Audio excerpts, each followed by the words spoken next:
Kiss பண்ண போறேன். Wow. ஆமா. இந்த அரிய வகை காட்சிக்கு சர்வா மற்றும் லோகேஷ் வரப்போற அவங்க எப்படி பயப்படுறாங்க? வரப்போற நாட்கள்ல நீலாம்பரிய மாற போற ரம்யா கிட்ட இருந்து காவியா வாங்க போற முத்தா நடந்தது என்ன? இல்ல எனக்கு புரியல. காட்டு. இல்ல முடிய ஹேர் ஸ்டைல கழிச்சிடுவேன்.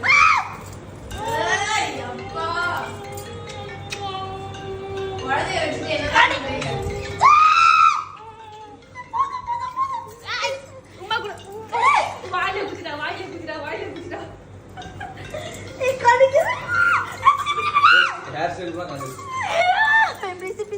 சாந்தினி ஜூம் பண்ணா இதுதான் ரிசல்ட்.